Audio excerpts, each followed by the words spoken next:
بعض ساتھیوں نے یہ سوال کیا ہے کہ عید غدیر خم جو ہے اس کو منانا شرعی طور پر کیسا ہے اور اس کی حقیقت کیا ہے؟ تو بھائی بات یہ ہے کہ جو حضرت علی رضی اللہ تعالیٰ عنہ کے بارے میں آپ علیہ الصلوۃ والسلام نے 18 ذوالحجہ کو مقام غدیر میں ایک خطبہ دیا تھا۔ غدیر کہتے ہیں ایک تالاب کو، خم اس علاقے کا نام ہے، اور وہاں پر جو ہے مختلف راستے پھوٹتے تھے، اور وہاں پہ ایک تالاب تھا، مسافر وہاں پر قیام کرتے تھے، شام شام کھاتے پیتے تھے، آرام کرتے تھے۔ تو ایسا ہوا کہ یمن کی طرف جب حضرت علی رضی اللہ تعالیٰ عنہ کو اور دیگر صحابہ رضی اللہ تعالیٰ عنہ آپ علیہ الصلوۃ والسلام نے بھیجا، تو کچھ صحابہ نے حضرت علی رضی اللہ تعالیٰ عنہ پر اعتراض کیا، اور انہی اعتراضات کو آپ علیہ الصلوۃ والسلام کے سامنے دہرایا۔ تو آپ علیہ الصلوۃ والسلام نے وہاں پر حضرت علی رضی اللہ تعالیٰ عنہ کے حق میں فیصلہ دیا اور فرمایا کہ حضرت علی جو اس سے زیادہ حقدار ہے۔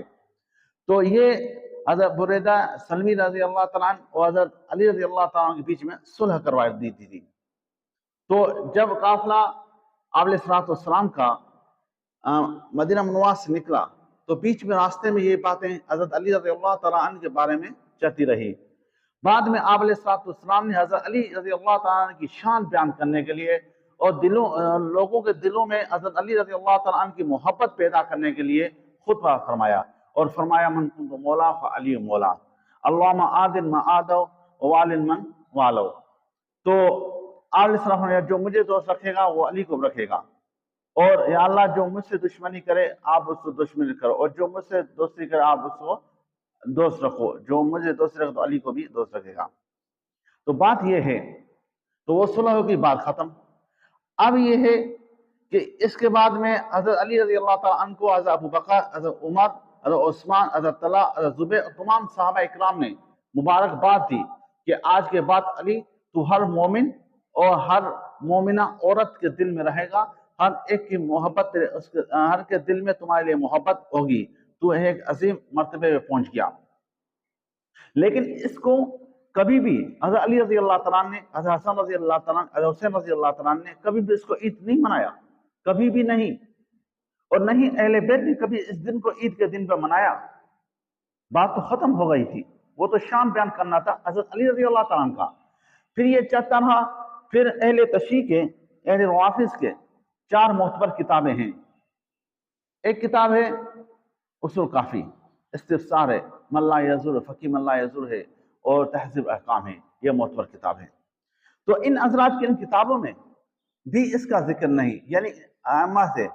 امامین سے، جو امام 12 امام ہیں ان میں سے کسی کے بھی عید غدیر کی روایت نہیں ہے۔ یہ تو 400 ہجری کے بعد معز الدولہ کوئی بادشاہ تھا اور حافظی تھا، پھر اس نے حضرت علی رضی اللہ تعالیٰ کے اس دن کو عید کے طور پر منایا۔ حالانکہ پھر سادہ لوگ اس کو منانے لگے، پھر انہوں نے اصل میں منانا یہ تھا کہ حضرت عثمان رضی اللہ تعالیٰ شہید ہوئے، تو یہ حضرت عثمان رضی اللہ تعالیٰ کے شہادت کی خوشی مناتے ہیں۔ پھر چونکہ اس دن اہل سنت و جماعت بھی تھے تو سنیوں کے ساتھ ڈرتے تھے، تو اس وجہ انہوں نے اس بات کو ظاہر نہیں کیا، پھر اس کو کیا حضرت علی رضی اللہ تعالیٰ کے اس بیانات کو مد نظر رکھتے اس کو عام طور دیا کیا کہ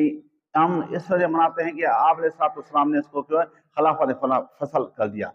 تو یہ اللہ کی فی نفسی جو ہے وہ حضرت عثمان رضی اللہ تعالیٰ کی شہادت کی خوشی ہے، اس وجہ سے ہر مسلمان کے لیے، مومن کے لیے اس کو منانا بالکل حرام اور ناجائز ہے۔ اللہ تعالیٰ آپ کو ہم کو ہدایت ہے۔ باقی انشاءاللہ میری آگے ویڈیو آئے گی، اس میں من کنت مولا فعلی المولا کی پوری تفسیر انشاءاللہ تعالیٰ میں بیان کروں گا۔